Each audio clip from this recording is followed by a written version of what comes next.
You're listening to Parasearch UK Radio. News, views and reviews from the world of the paranormal from across the UK and beyond.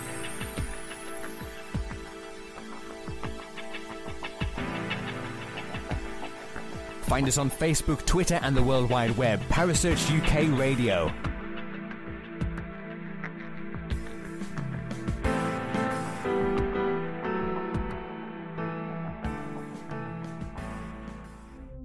The views and opinions expressed by presenters and guests are their own and do not necessarily reflect the official policy or position of Parasearch UK Radio or its affiliates and sponsors. Listener discretion is advised.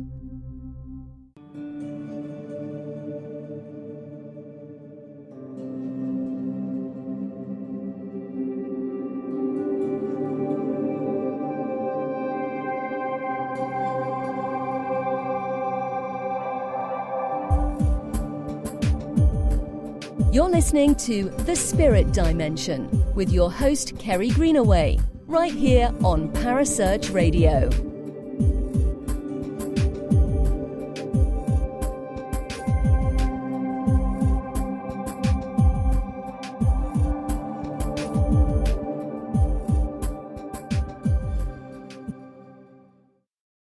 Good evening and welcome to The Spirit Dimension. My name is Kerry Greenaway. And tonight I'm bringing you a topic that is incredibly controversial, I would say, in certain circles, and is full of myths, legends, and the supernatural in itself. It's a very religious topic, and for that reason, I've got one of my lovely friends on to talk to me about it. She is an awesome person. She is incredible. If you've missed any of the shows we've done with this lady before, then I suggest you check them out. Her name is Jamie Krashner. Good evening, Jamie. How are you? Good evening, Carrie. Good evening to all of my friends in the UK and everyone listening. Thank you for having me. It is always my pleasure to be with you all and share a little bit of information. And information is actually what this is really about, because it is full of, as I said before, myths and legends and fables and stories about this particular topic. Now, tonight we're talking about the Ark of the Covenant, which, in regards to the Bible, is one of the most supernatural relics, shall we say, that you could have. And it's not one of the nice ones, is it? No, it's not a warm and cuddly kind of relic. It is full of judgment and reverence and God's wrath. And it definitely shows the side of God that before the nature of Jesus came about. Mm-hmm. It shows God in his most fearsome, awesome seat of judgment in the Old Testament before any of the opportunities for retribution and salvation came along. So we see with this very strict commandments by God, very strict guidelines and rules that had to be followed, or death and mayhem and suffering would ensue. So God wasn't playing around with this. Yeah. No, it's definitely a item of fear. Yes, it's not meant to ever be taken lightly, or it's not meant to be adored by people, and it's not a forgiving object. It's not a lot of people. We spoke briefly, Carrie, you and I, before on the air, that people have for centuries and centuries just tried to capture this relic and wield it to their power, but it's one of those things that cannot be contained. The power of it cannot be captured. It cannot be wielded. It's definitely throughout the history, and some of that we'll go into, when it wasn't in the custody, shall we say, of whomever God himself chose, terrible and horrible things happen.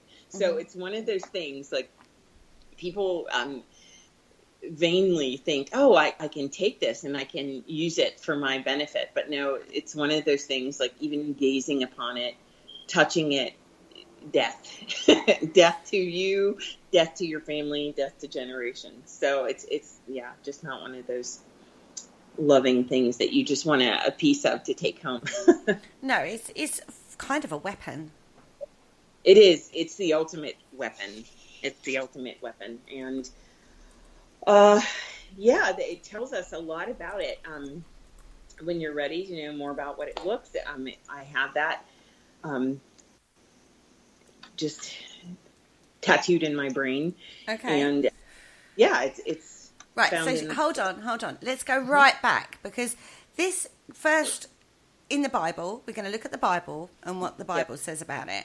Okay. And we appreciate there are different versions and blah blah blah, but we're gonna just look at it as what's put out there, right? So, where was it first mentioned in the Bible?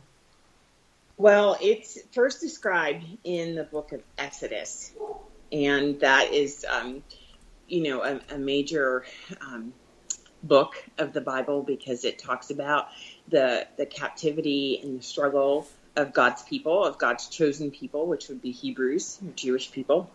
And it tells us so much about God's law and his love for his people. And so that's where it shows up.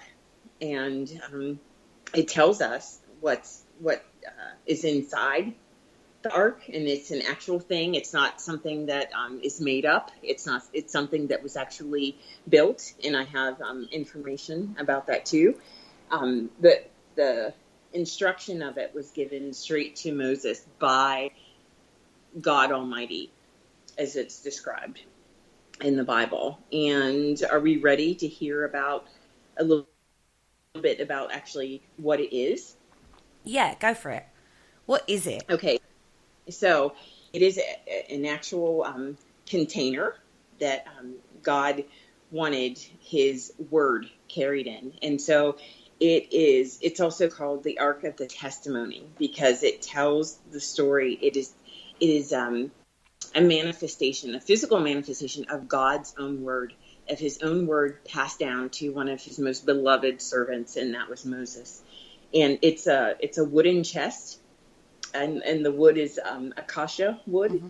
And God had very specific instructions. It's covered in pure gold, and the lid cover is a big thing, and we'll get to that in a second. But it is rumored to contain the 2 stone tablets of the 10 Commandments, and that's found in the Hebrew Bible, the Old Testament, and so it has that, and it also is to contain the rod of Aaron. And in that time, when I say the rod, I mean literally a walking stick.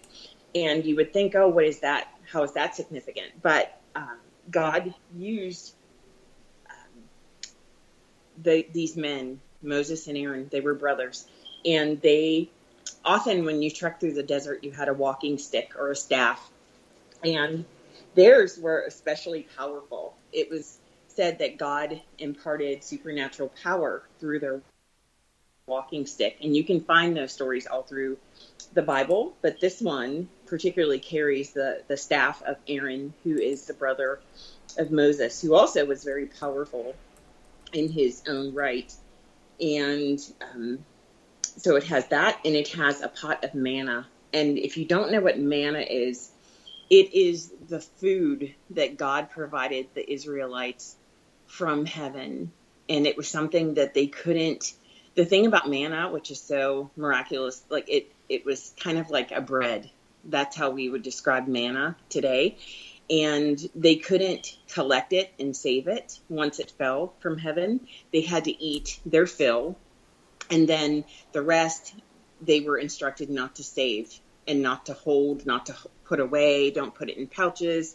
And if they did, it was rotted and spoiled or gone, because the idea of manna is that God gives us enough for each day, and that we should accept what God gives us each day and not store up our treasures on earth, because if he is the God that he says he is, he will provide every day. So don't take excess. Don't be greedy. In other words, Mm-hmm. take only what you can use and leave the rest. And so it's pretty profound that it would carry a golden pot of manna, because manna could not be saved and stored. So that's a very powerful reminder from God that I am the God of today. I'm the God of tomorrow. I'm the God of every day. What I give you for this day is just for this day. Be thankful and expect me to show up again tomorrow. So for the manna to be present means it's a powerful reminder, like God is everlasting and everlasting. And this is your reminder, because manna, wasn't preservable. No, but the whole symbology of this, the acacia wood, the gold, everything about this artifact is full of symbology, isn't it? I mean, the acacia wood itself represents renewal, fortitude and pureness, and Yes, immortality of the human soul. So that in itself is very symbolic in itself. Yes. The gold Yes. that it's covered by is purity. It means all that is, basically. It's complete understanding with the source, which is obviously God, who is also known as the master healer, right? Yes, absolutely. And gold on earth has been classed as the master healer too.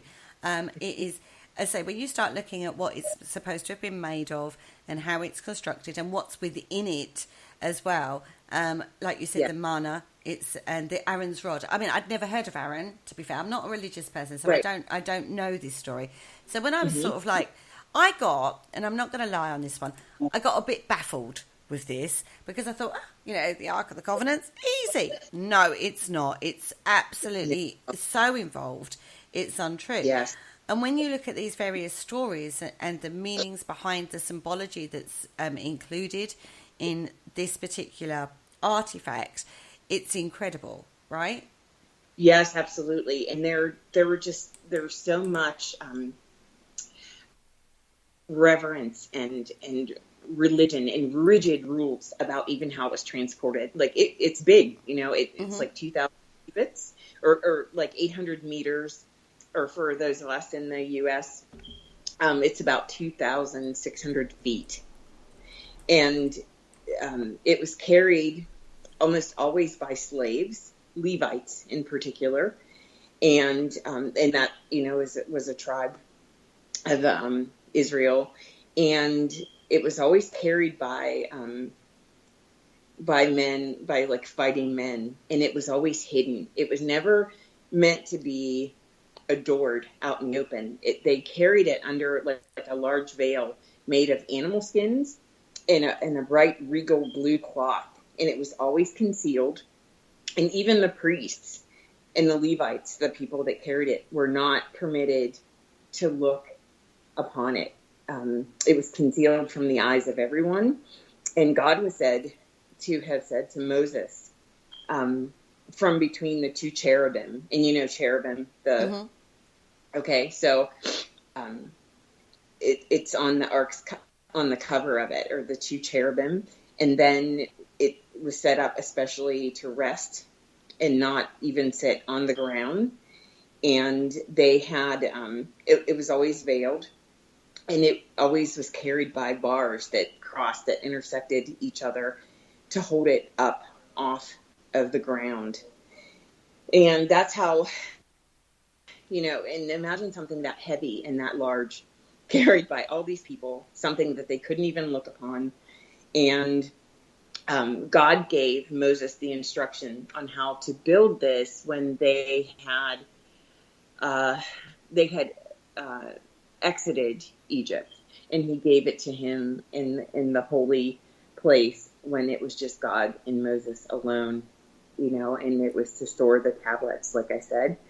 And Moses ordered just a very few people to construct it. But it was built specifically by Moses. And some of the text says that it was built by Moses himself, but Moses says in other texts that it was built by two other people named Bezalel or Oholiab. And so those are just, the names are hard, but it gives, it's 2.5 cubits in length.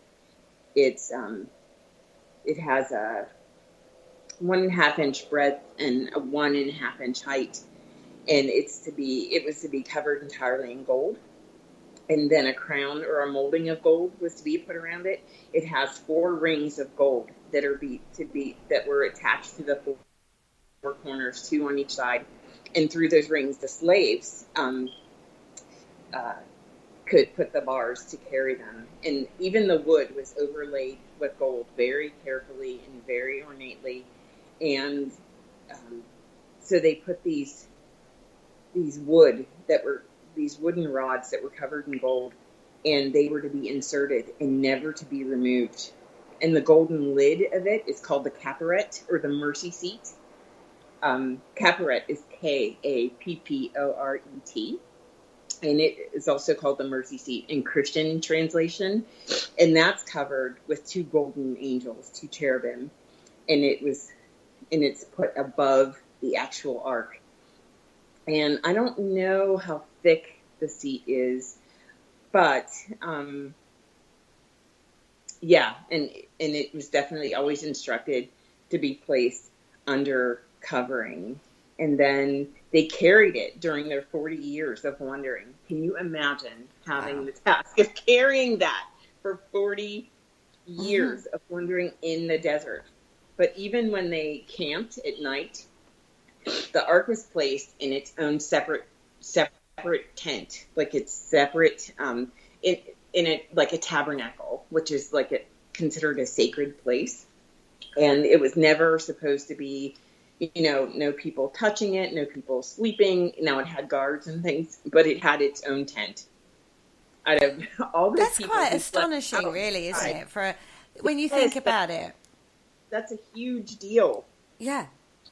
The people slept out in the hot, sandy desert, in the sand or on mats or animal skins.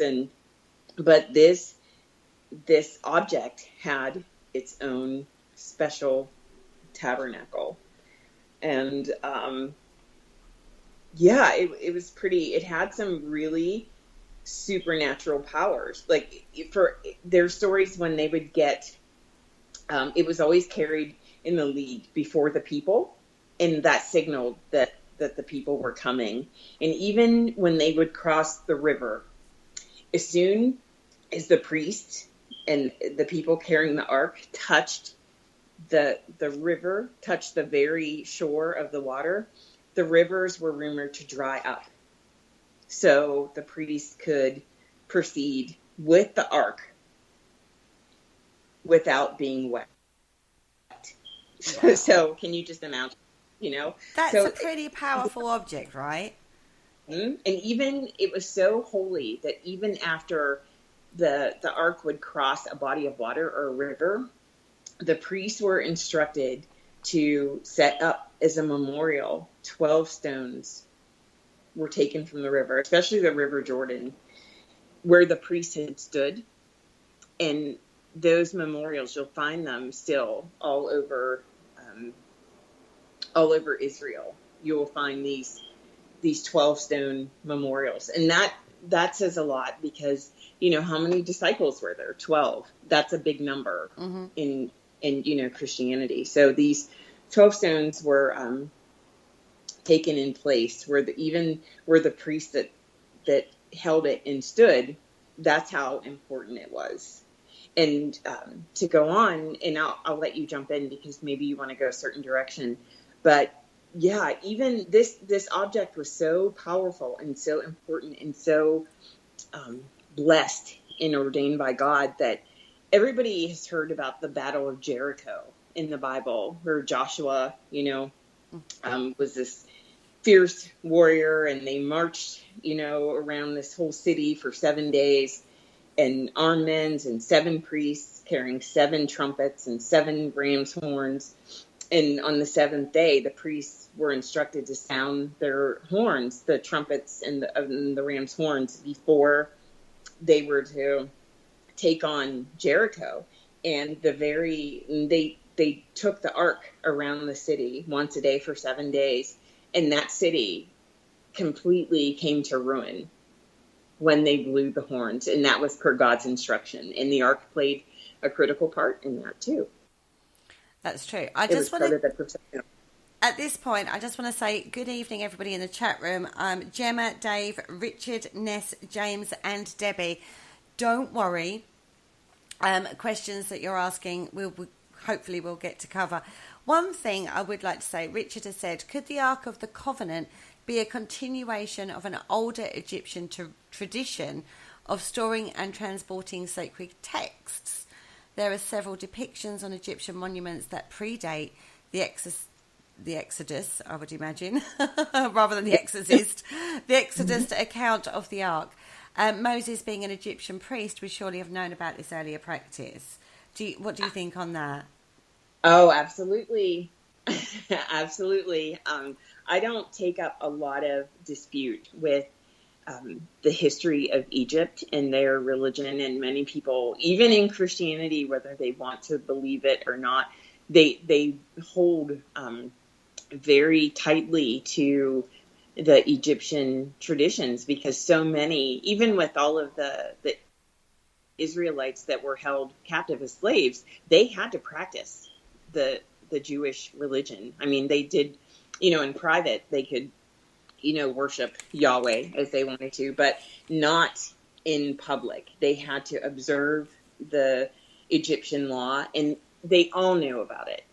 And Christianity closely mirrors a lot of Egyptian texts. And Christian scholars don't want to admit to that now, but it's absolutely true. It's absolutely true. So I agree with your friend. Mm-hmm. I believe that this definitely had bearing on, because it was given to Moses, of all people. And who was he but a prince of Egypt? So of course he knew. Of course he knew. Absolutely. I agree with your friend. He's right on. Okay. So it's born for 40 years throughout the Exodus, and helps them traverse the terrain and stuff like that. And you've talked about Jericho and stuff like that. What else has the Ark of the Covenant been involved in? I think that's the expression. Been involved in? Yeah.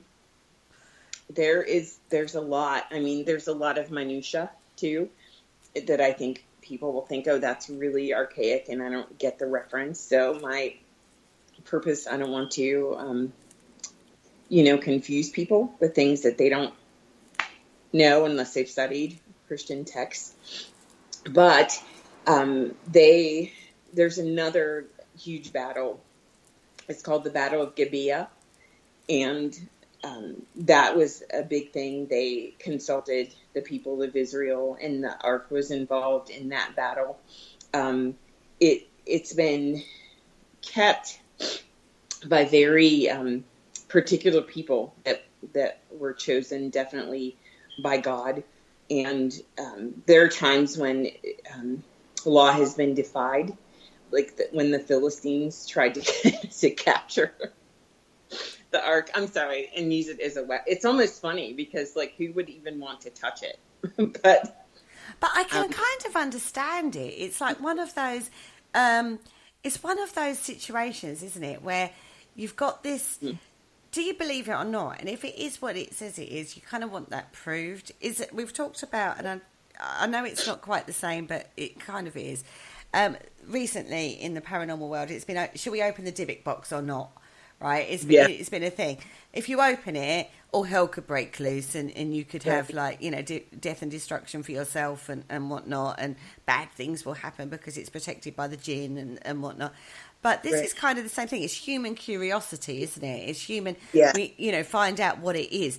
Is it a religious? No, a holy object that has got the power of God imbued within it, or is it something more like a prosaic explanation of a giant capacitor that's come from,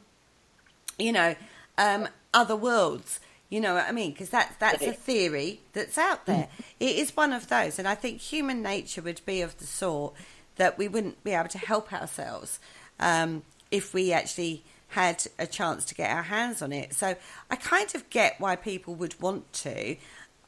I think it would take a brave person knowing the history of it to do so. But there's always those crazies out there, right?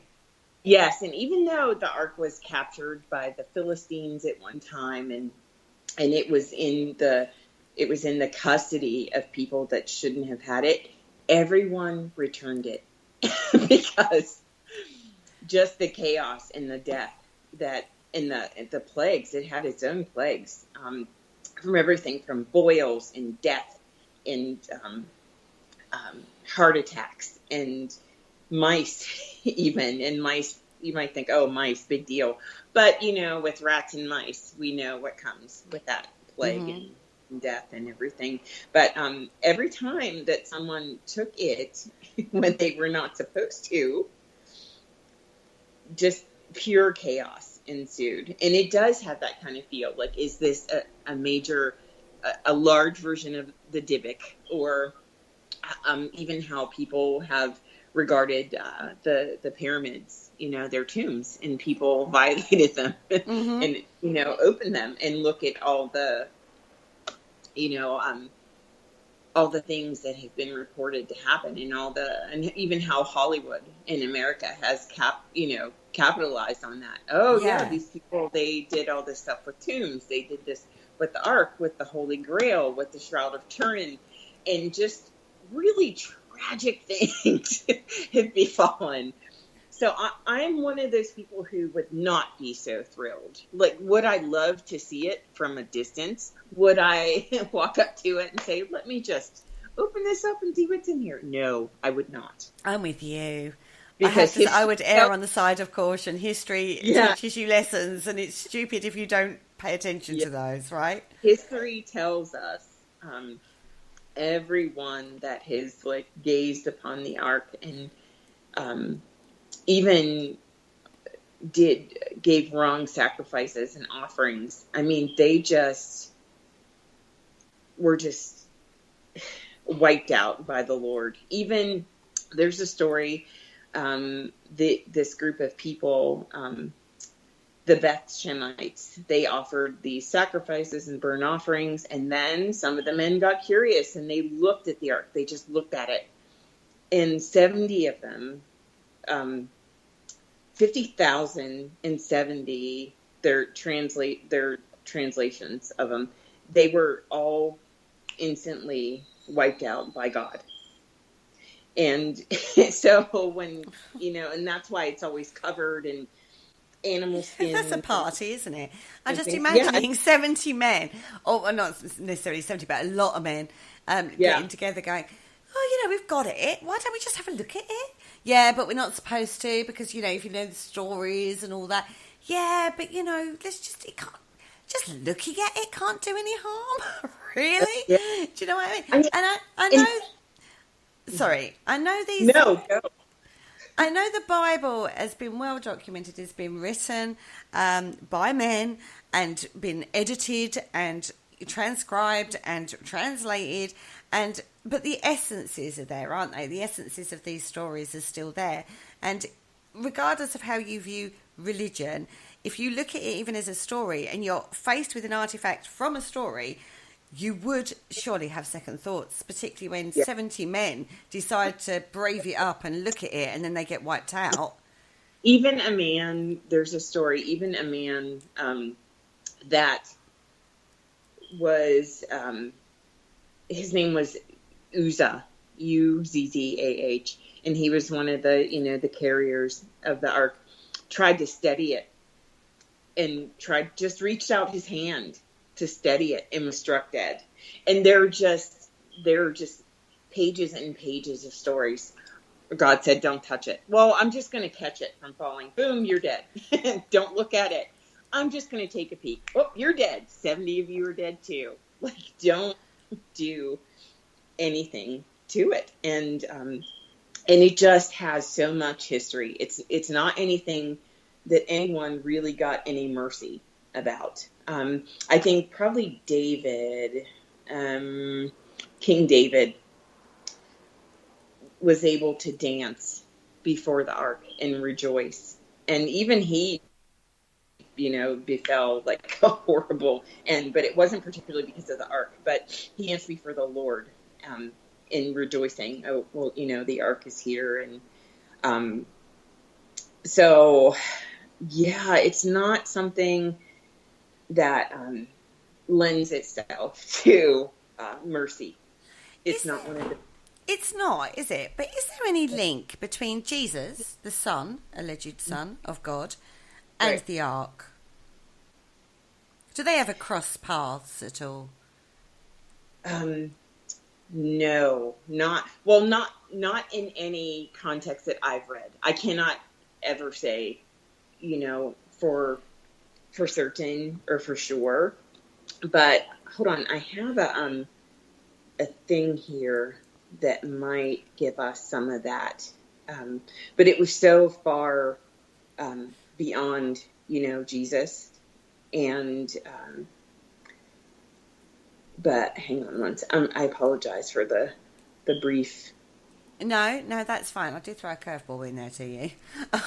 Yeah, I don't want to misquote either, because that, that's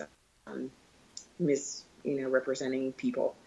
And it, even still where it is now, where it's rumored to be right now, they still hold to the same restrictions that were given in the Old Testament about the ark. But I don't have information about Jesus ever having any contact with the ark, but it stands as a reminder of the atonement carried out by Jesus, because it has those, everlasting things in it. These are my commandments. Keep my commandments. Keep them holy. It has all of those things, and the powerful staff of Aaron and the manna, and those are all things that directly. It was all set up for to prepare a path for Jesus. So definitely everything in the Bible, everything in the Old Testament, every relic, everything is tied to Jesus and was developed and designed and made and carried out all as a precursor to Jesus. So, you can say like everything ever that ever happened, all can be brought back to Jesus Christ. So, Okay. So yeah, it was a foreshadow. Let's just cover quickly. Right, there were 2 tablets which outlined the 10 commandments within the chest as well, weren't they, within the ark? Yes, 2 tablets. Mm-hmm. Now, these tablets outline what you should do, basically, right? How you should live your life. Mm-hmm. Do you want to outline the 10 commandments quickly, just to give everybody a reminder? I can do that. I want to say that, I just want to make sure, because they would like for them to always be in order. So it's basically it's to worship only God, only the God of this. God is Yahweh, Father of Jesus. That God, not that's what they mean when they say God. It's not open to this means your God too. It means the God of the Hebrews, the God of Israel. So it's the worship God first, and it is I'm the Lord thy God, which have brought thee out of the land of Egypt, out of the house of bondage, and thou shalt have no other gods before me, and do not make any graven image, which is interesting because the ark is a graven image. So yeah, it's like, okay, well, that's really interesting. Do not take the name of the Lord thy God in vain. Remember the Sabbath to keep it holy, which Christians can't even decide if the Sabbath is Saturday or Sunday or Friday night. I just wish they'd pick one, because I work in retail, and trust me, we don't get any time off. There you go. Honor thy father and mother. That's funny, Carrie. Do not kill people. Do not commit adultery. Do not steal. Do not bear false witness against thy neighbor. Like, don't lie on people. Mm-hmm. Do not covet what isn't yours. And then keep these commandments, which I have given you on the day he gave them to him on it's called Mount Gerizim. And so those are quickly the 10 commandments in very layman terms that I think everybody can grasp. Yeah. So if you were to look on the ark in full honor of the commandments that are supposed to be within the ark. I know James has put there are over 100 commandments, but only 10 made the cart. Right. I don't know how true that is. I don't know about that, but is that right? Yeah, there are a lot of commandments and things that didn't make the cut. And in the brief story is that, these were the commandments that Moses needed to rule the people, because they were the most, the ones, that garnered the most control. They had the most weight. And, religion is about controlling the people more so than loving and honoring God. I mean, I think you can look at that with how Christianity is viewed today. It's not about love. It's about control. And keeping control by the church. To me, personally, I don't think it has very much to do with God or who God is, because people aren't looking at the idea of who God is. And you can't really ask that of humanity when God is different to everybody. Mm-hmm. My God doesn't look like your God. But, we can't agree on God. We can't agree on anything. And so the idea always, throughout all of religion, has always been about controlling the people. Okay, controversial moment. It is, but it's the truth. I mean, okay, so when you think about the ark itself, and you've got what's included in it, and people that aren't supposed, you're not supposed to look on it, and you're supposed to touch it, blah blah blah. That's a big ask of humans per se, right? Yeah. So if you fulfilled all the commandments that were in the thing, would you then be able to look on it and touch it, or would you still be struck down by the wrath of this artifact? That's a tough one, because even scripture is controversial with that, because it says that no one is perfect, no one but God. And that's the purpose of Jesus, because God knew nobody can be perfect. Nobody can uphold all of these commandments. I'm going to give you these rules, but I just know you're going to F it up. And so I'm going to send my son to die for you so I can be merciful. Just think about the pathology it must take for a God that's supposed to be so loving to say, I'm going to let you all kill my son so you can come live with me in heaven. Just think about what that sounds like. So who can be perfect? Now, it says no one is perfect, not one but the Father. But then later on in Scripture it says, but you can have the mind of Christ. You can be Christ-like. You can be like Jesus, who, according to the Bible, never sinned, never did anything bad. But look, then, we have people say, no, Jesus was married and he was a man, and he did lots of really foul things, so we have all these things like, what are we going to believe? Can anybody keep those commandments? I don't know how many I've kept. Maybe one or two good. I mean, I might be good for one or two, but most people have already broken every one of those. Apart from the And murder one, I would say. yeah, but then, That's the one we can all pretty much uphold. I'm not confessing to. I'm not saying, oh yeah, I killed that. That would be one of my ones. I would say no. But then you think about all of these people, and I don't want to bring in too much controversy, but really, as far as the church goes in America, for a woman that's had an abortion, you're a murderer. Well, So yes, you that's true. have that one. So you don't even have that. If you mistakenly, you could be a medical person and, care for somebody and make a mistake, you're a murderer. You can lie to somebody and cause them to lose their life. You're responsible for that death.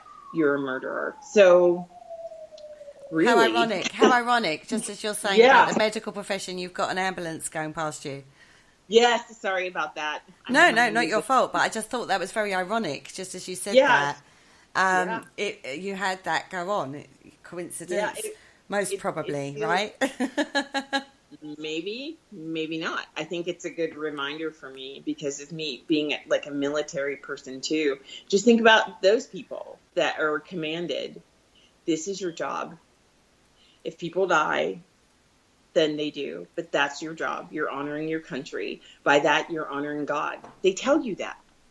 By honoring this country, this flag, you honor God. You honor yourselves. You honor your people. You're protecting people. You're not killing because you're a murderer. You're killing to prevent other people from dying. So what's to do with them? They're considered murderers. It's just very, very tragic. Mm-hmm. And people that make the decision that they want to die, that they choose to die, or they end their own life, they're damned forever, according to the church and, most church all over the world. But you know what I mean? It's just, you just don't get a break. And there's always some kind of like loophole. Like, well, you didn't go gun down anybody, but you did have that abortion, when you were. I suppose it's the perspective of it, isn't it? I'd not thought of it in those terms before, to be fair. Yeah, and you just think, wow. So are we really free from committing any of those things, And who hasn't had lust? Who hasn't had, just, jealousy or greed? Yeah. Or, when you look at it, who can really own all of them? Is there anybody that has been able to own them in regards to the scriptures, that was able to be involved with the ark closely? Do we know of? Is there anybody outlined? There are. There was a king of Judah who was able to store it away, and there was. But most people that came into contact with it befell horrible fates, and usually it's been mostly only Hebrew people that were able to not even wield it, but were able to even store it and have it not just destroy their whole lifestyle, their families, because anybody else that even took it or used it, they brought it back to the Israel. You can keep this because I do not want this. There are recordings of people who tried to take the vessels out of it, but they didn't take the actual ark. And same thing with them.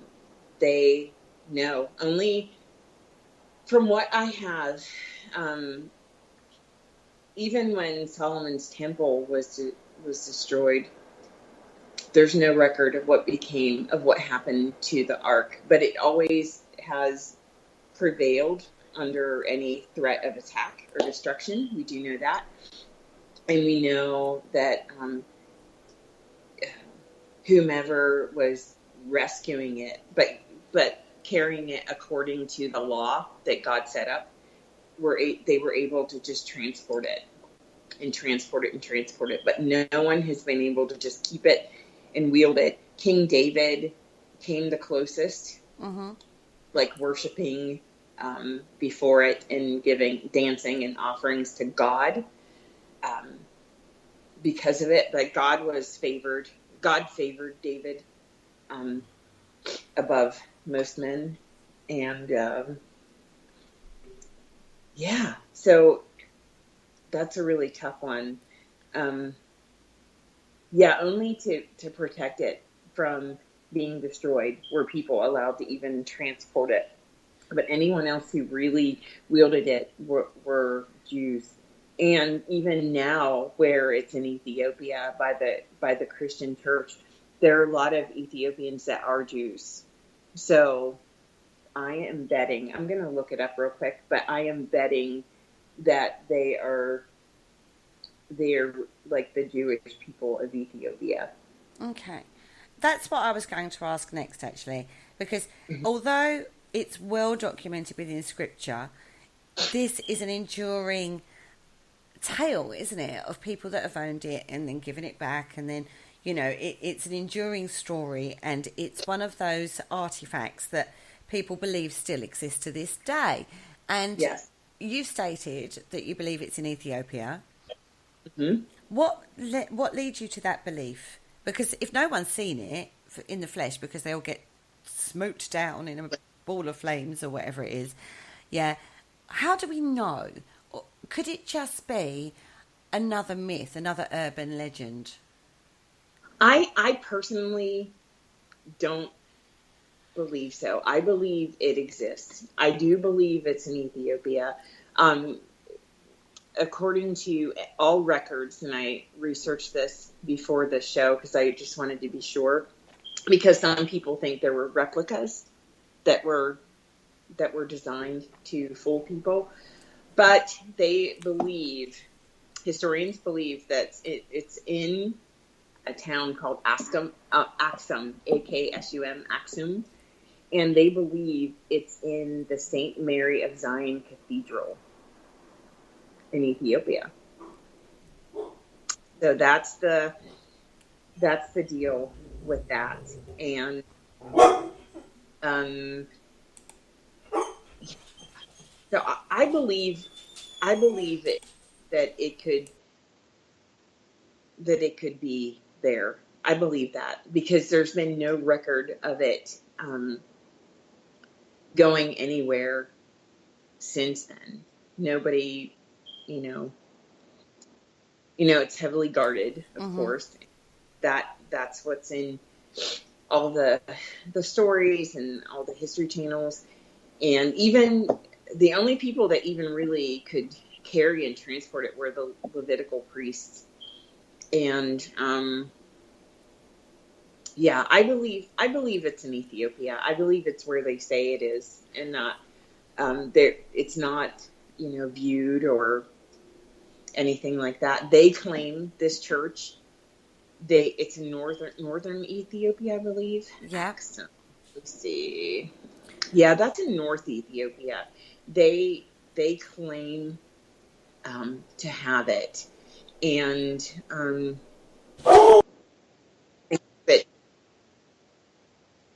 keep it very, very guarded. And they do. No, they do. Apologise, everybody. My children have just decided to come home, and as always, the dog goes a little crazy.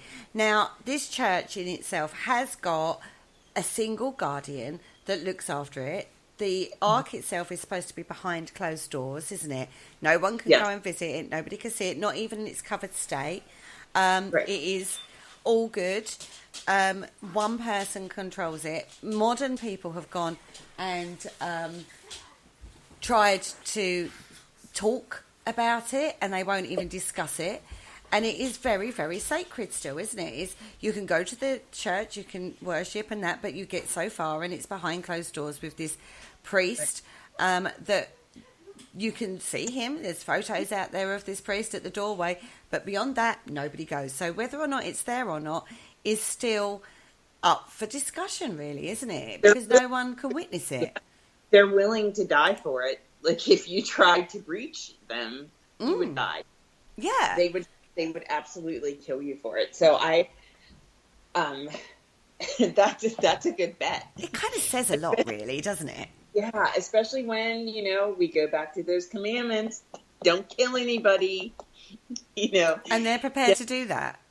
They are willing to die for the protection of that relic. And so I mean, I wouldn't suggest trying to, breach it and get there, but they're willing to die. So I think that says a lot. They're willing to die, and they're willing to kill you to stop you from breaching it. So do you think in that situation it's a protection thing because they know the power of this artifact? Right, because it doesn't just then affect you, it affects them and their people. And God knows Africa has had enough sorrow.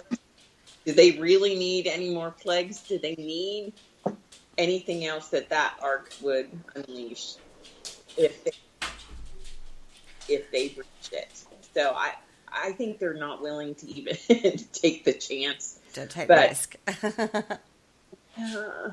So. Okay, now this particular artifact is one of the most sought out by the powers that be over the years. The media has always shone that in quite a light, hasn't it? In a bad light. I'm thinking Indiana Jones at this point in time, and the Nazis.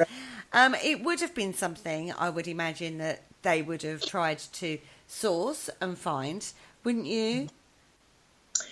I mean, I personally wouldn't, but I can see how there's so much rumored with the Nazis that they spent a lot of time and money, and they had apparently, according to these records, that there were special tactical units that were really their main purpose was because Hitler was reportedly very much into the occult and believed that any relic, the spear of destiny, anything like that would be the ultimate weapon to control mankind and destroy and wipe out their weapons. So there are reportedly these tactical teams, if you will, of Nazis who their whole speciality was, researching reincarnation,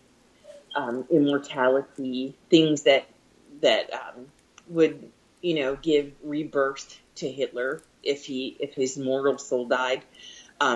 So that's not hard to believe that, it's known that, yes, of course he wanted the Ark of the Covenant.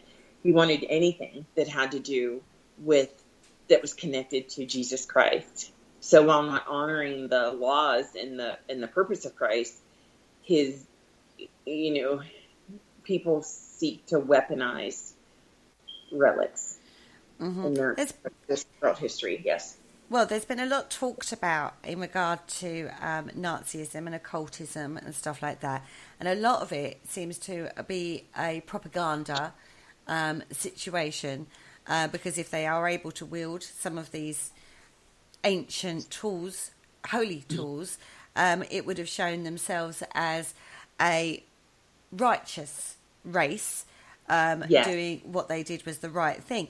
There's not a lot of substantiality to that, though, is there? There's a lot of, like I said, we talk about black propaganda in regard to wars. We looked into that a little bit in regards to when we did the Remembrance show.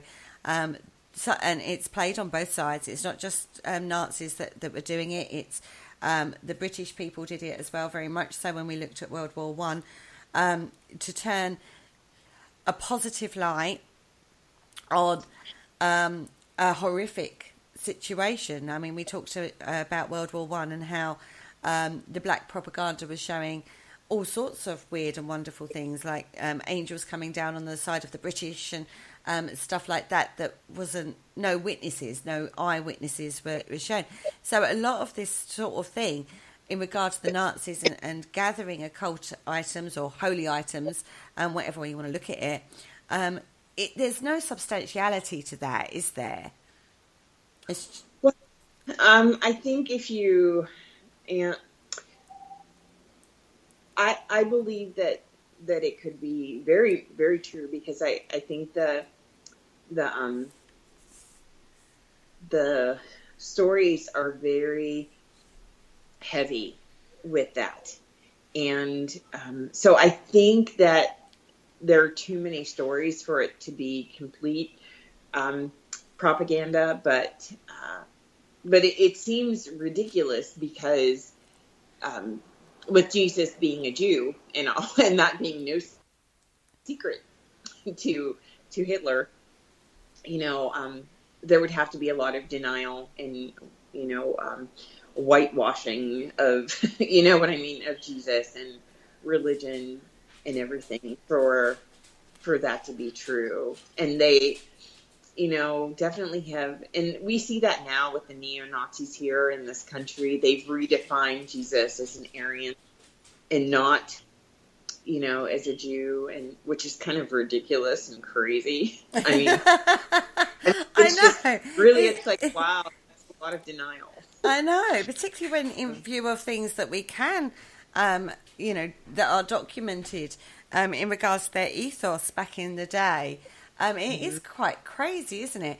But going back to the Ark of the Covenant and moving away from that, because, as I say, that's a whole different subject all by itself, and probably something, not something that we will cover, that's something we've covered in the past. Right. The Ark of the Covenant remains one of the most supernatural, enigmatic, I want to say, objects from the Bible. It is so depicted, so like you can build it. You've got the dimensions. We could try and recreate this. I'm sure it's been done, right, to prove various theories.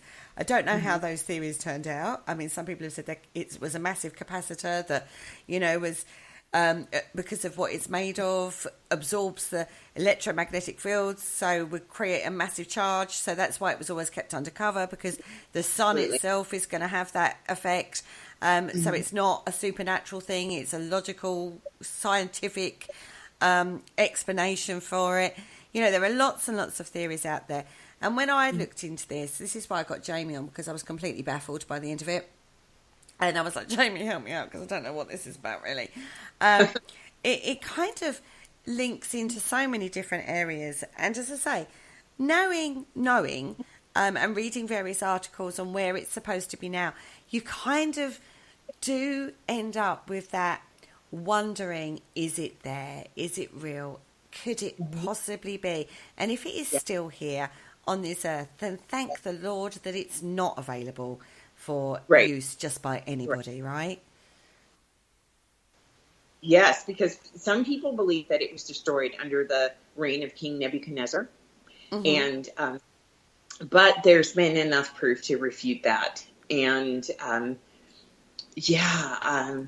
definitely I believe that if it's existing in Ethiopia, and I think that it has some protection, just like any of the other artifacts that we know exist from the time of Christ. I mean, they still exist, and they still, I don't think the protection is a physical one. I believe it definitely is a supernatural thing that I don't pretend to completely understand or explain.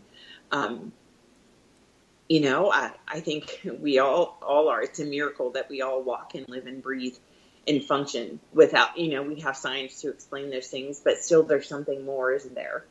That just, and we know that because there are so many different realms, and we can contact people that have crossed on and they're not in this realm. So we know that something greater and more powerful and that we can't fully explain exists. We know it's not purely just energetic.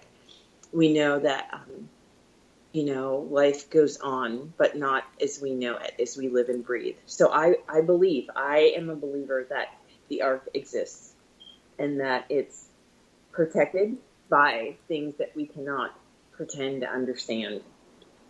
So that's my take on it. And I hope through this that I've been some help in kind of determining what is and what it isn't. according to the Bible. Exactly. We've given a very Bible, very scripture perspective on it. But that is where the information comes from originally in regards to the Ark of the Covenant. It is one of those things that came out from religion. And much as people frown on religion, if you read the scriptures, any of them, pick a scripture, read it, you will find its plethora, I love that word, of supernatural or paranormal phenomena that leaves us always asking why.